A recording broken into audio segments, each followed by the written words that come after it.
नमस्कार, मैं हूं अंकुर और आप देख रहे हैं सत्यहिंदी.com। सत्य हिंदी की खबरें शुरू करें उससे पहले आपको ये बता दें, जैसा कि आपको पता भी होगा कि सत्य हिंदी का ऐप आ चुका है और उसको डाउनलोड करने के लिए आपको इस वीडियो के डिस्क्रिप्शन में जाना होगा।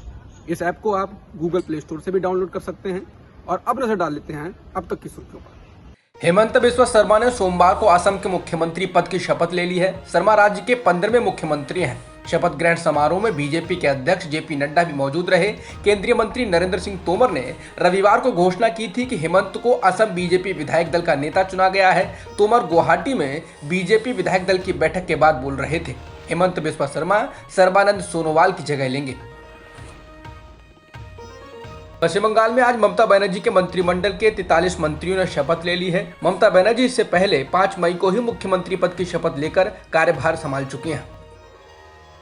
पश्चिम बंगाल में राज्यपाल और ममता सरकार के बीच चल रही कलह थमने का नाम नहीं ले रही है। इस कलह में नया घटनाक्रम ये हुआ है कि राज्यपाल जगदीप धनखड़ ने नारद घोटाला मामले में जांच एजेंसी सीबीआई को तृणमूल कांग्रेस के कुछ नेताओं के खिलाफ मुकदमा चलाने की अनुमति दे दी है। इन नेताओं में टीएमसी के 2 नेता सोमवार को ममता मंत्रिमंडल के होने वाले विस्तार में मंत्री पद की शपथ लेंगे। इन नेताओं के नाम सुब्रत मुखर्जी और फिरहाद हाकिम हैं। बाकी 2 नेताओं के नाम सोवन चैटर्जी और मदन मित्रा हैं। इन सभी को नारदा मामले में रिश्वत लेते दिखाया गया था। 5 राज्यों के विधानसभा चुनाव में कांग्रेस को मिली करारी हार के बाद पार्टी के अंतरिम अध्यक्ष सोनिया गांधी ने पार्टी में सुधार की जरूरत बताई है। कांग्रेस कार्य समिति की बैठक के दौरान सोनिया गांधी ने कहा कि हाल ही में हुए चुनाव में मिले गंभीर झटकों पर हमको संज्ञान लेने की जरूरत है। सोनिया ने कहा कि हम ये कहें कि इस प्रदर्शन से हम निराश हैं तो ये काफी कम होगा। उन्होंने कहा कि वो सोच रही हैं कि हार के पहलू पर गौर करने के लिए एक छोटे समूह का गठन किया जाए और उससे जल्द ही रिपोर्ट ली जाए।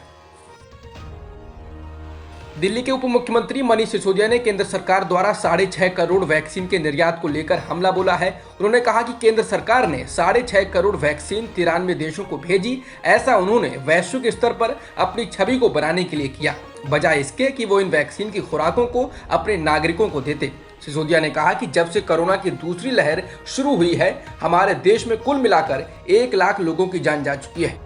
केंद्र सरकार से उम्मीद थी कि वो कोरोना संकट से लड़ाई लड़ती, लेकिन वो तो अपनी छवि बनाने में लगे हुए थे। सिसोदिया ने कहा कि दूसरे देशों को मदद करना जरूरी है, लेकिन अपने लोगों की जान की कीमत पर नहीं। सिसोदिया ने कहा कि हमारे ही वैज्ञानिकों की बनाई वैक्सीन हमारे ही लोगों के लिए उपलब्ध नहीं है। दिल्ली के मुख्यमंत्री मनीष सिसोदिया ने ट्वीट कर बताया है कि दिल्ली में हालात सुधर रहे हैं। सिसोदिया ने ट्वीट कर कहा कि अच्छी खबर, दिल्ली में पॉजिटिविटी रेट में लगातार गिरावट, अस्पतालों में इस समय करीब 2650 बेड्स खाली हैं, ऑक्सीजन की मांग में भी कमी आई है, सप्लाई भी पहले से बेहतर हुई है। इसके साथ ही उन्होंने कहा कि सुरक्षित रहना है तो सावधान रहिए, मौका मिलते ही वैक्सीन लगवा लीजिए। कोरोना संकट से जूझ रहे उत्तर प्रदेश में सरकार की ओर से हालात के सामान्य होने के दावों के बीच बरेली से सांसद और केंद्रीय मंत्री संतोष गंगवार के एक पत्र से खलबली का माहौल है। गंगवार ने मुख्यमंत्री योगी आदित्यनाथ को पत्र लिखकर कहा है कि बरेली में ऑक्सीजन की कमी है और वेंटिलेटर सहित कई चिकित्सा उपकरणों की कालाबाजारी हो रही है। गंगवार ने पत्र में लिखा है कि स्वास्थ्य विभाग के अफसर फोन नहीं उठाते हैं, जिससे कोरोना के मरीजों के लिए हालात मुश्किल बनते जा रहे हैं। उन्होंने लिखा कि बरेली के अस्पतालों में ऑक्सीजन प्लांट्स और कोरोना के मरीजों को रेफर किए जाने की प्रक्रिया को और सरल बनाए जाने की जरूरत है। उत्तर प्रदेश में बिगड़ चुके हालात को देखते हुए अब योगी सरकार सख्ती बरत रही है। अब योगी सरकार ने अंतर्राज्यीय और जिलों से जुड़ी सीमाओं पर आवाजाही पर सख्ती बढ़ा दी है, जिसके बाद अब यूपी से लगी राजस्थान, मध्य प्रदेश और हरियाणा की सीमाओं पर बिना आरटीपीसीआर टेस्ट रिपोर्ट के किसी को भी नहीं आने दिया जा रहा है। रिपोर्ट के मुताबिक उत्तर प्रदेश की सीमाओं पर काफी लोग फंसे हुए हैं और लोगों की गाड़ियों को लौटाया जा रहा है। हालांकि जरूरी सामान लेकर आ रहे मालवाहक ट्रकों और सेना के वाहनों की आवाजाही जारी है। ऑस्ट्रेलिया के समाचार पत्र द ऑस्ट्रेलियन ने कोरोना वायरस और चीन को लेकर विस्फोटक दावा किया है। रिपोर्ट में कहा गया है कि अमेरिकी विदेश विभाग को हाथ लगी जानकारी के अनुसार जब दुनिया में कोरोना वायरस के घातक प्रभाव से लोग अनजान थे, चीन उसी समय कोरोना वायरस को हथियार के तौर पर इस्तेमाल करने के बारे में जांच कर रहा था। रिपोर्ट में यह भी आशंका जताई गई है कि चीनी सैन्य वैज्ञानिकों ने तीसरा विश्व युद्ध जैविक हथियार से लड़े जाने की भविष्यवाणी की थी। अमेरिकी विदेश विभाग को प्राप्त हुए खुफिया दस्तावेजों के हवाले से मीडिया रिपोर्ट में ये दावा किया गया है। इस रिपोर्ट के दावे के बाद चीन के इरादों को लेकर शक फिर से गहरा गया है। बता दें, ये शुरू से ही आशंका जताई जाती रही है कि कोरोना वायरस की उत्पत्ति कहीं चीन के किसी लैब में तो नहीं हुई है।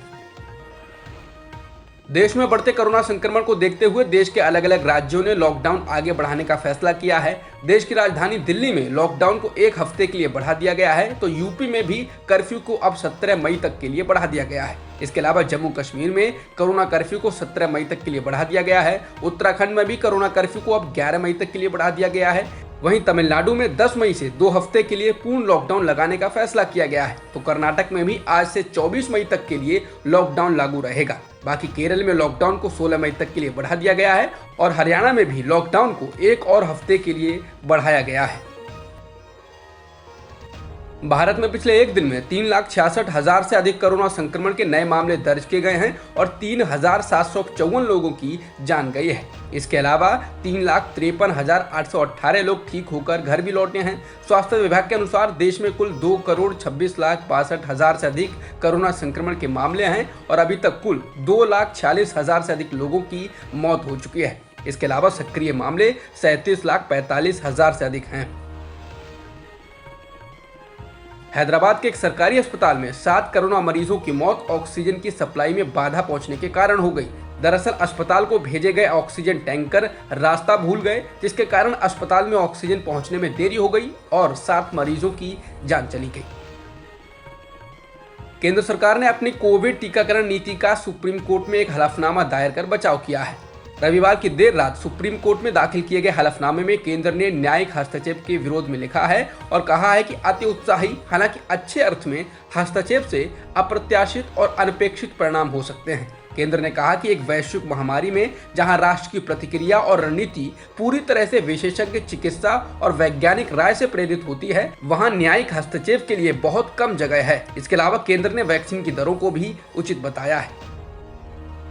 भारतीय क्रिकेटर पीयूष चावला के पिता प्रमोद चावला का निधन हो गया है। वो कोरोना की चपेट में आने के बाद से ही बीते 10 दिनों से अस्पताल में भर्ती थे। अब तक की खबरों में इतना ही। बाकी खबरों के लिए बने रहिए सत्यहिंदी.com के साथ।